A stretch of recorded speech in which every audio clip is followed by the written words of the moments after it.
মরদেহ থাকবে। তার যে দপ্তর থেকে তিনি কাজ করেছেন অসুস্থ হওয়া আগে পর্যন্ত দিন পর্যন্ত, তারপরে কতগুলো প্যারাফার্নালিয়া আছে সেগুলো আমরা ওয়ার্কআউট করছি।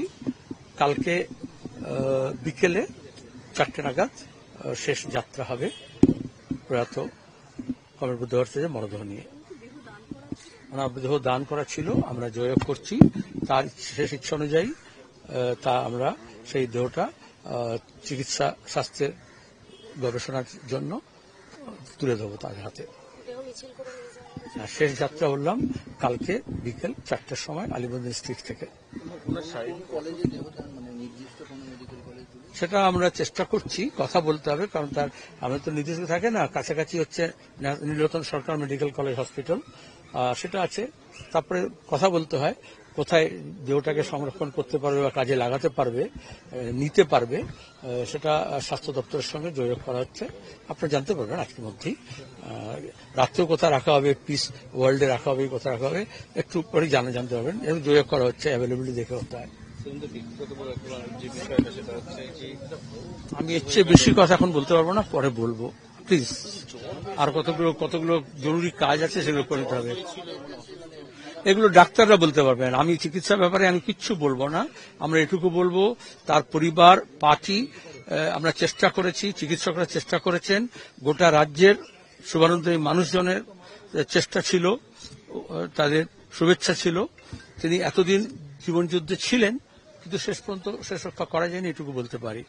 তার অবদান, তার কাজকর্ম, তার সততা, তার নিষ্ঠা, তার ভূমিকা রাজনৈতিক নেতা হিসেবে, যুব আন্দোলনের নেতা হিসেবে, রাজ্যের প্রশাসক হিসেবে, জনপ্রতিনিধি হিসেবে, একজন মানবদরদী মন নিয়ে, একজন নিষ্কলঙ্ক, নিষ্পাপ, সৎ নেতা হিসেবে আমাদের মধ্যে অমর থাকবে। আমরা এই কমপ্লেক্সে দীর্ঘকাল ধরে আছি।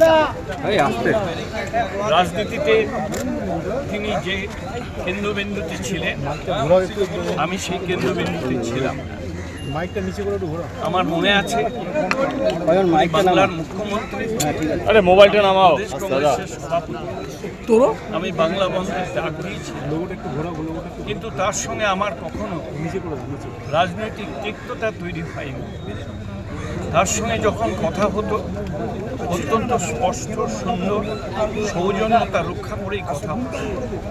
একটা সামাজিক বন্ধুত্ব আমাদের মধ্যে ছিল, এবং সামাজিক বন্ধুত্বটা কখনো আমরা ভাঙতে দিইনি, উনিও ভাঙেনি, আমরাও মোহাম্মদ সাইদ আরও অনেকে আসছে, এনারাই যা বলার বলবে।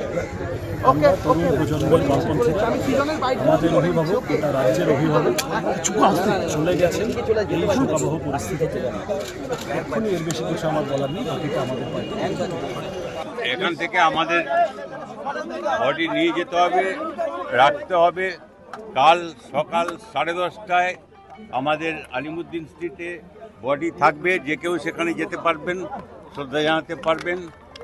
এবং তারপরে আমরা বডি যেহেতু ডোনেট করা আছে, সেই বডিটা ডোনেশন করে আমাদের কালকে এই প্রোগ্রাম, কারণ অনেকে বাইরে থেকে আসবেন, রাজ্যের বাইরে থেকে, দিল্লি থেকে ইত্যাদি, সেই জন্য আজকে আমরা বডিটা রেখে দিচ্ছি। এই হচ্ছে ব্যাপার।